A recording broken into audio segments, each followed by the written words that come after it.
of UN Habitat to inaugurate this second session of the UN Habitat Assembly. Mr. President, we are truly grateful for your magnificent attention and you have paid to UN Habitat. Mr. President, the floor is yours.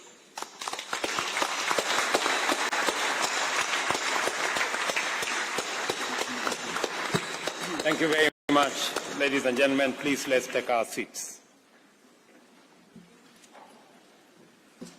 Your Excellency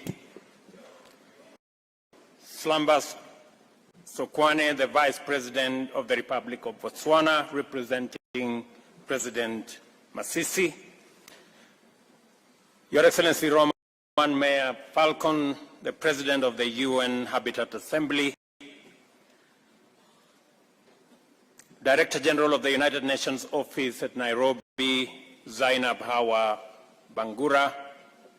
Executive Director of the UN Habitat, Maimuna Sharif, my sister.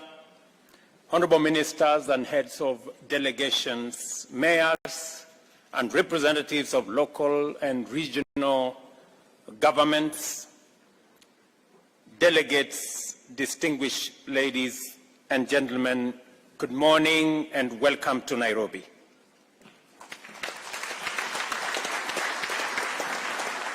On behalf of the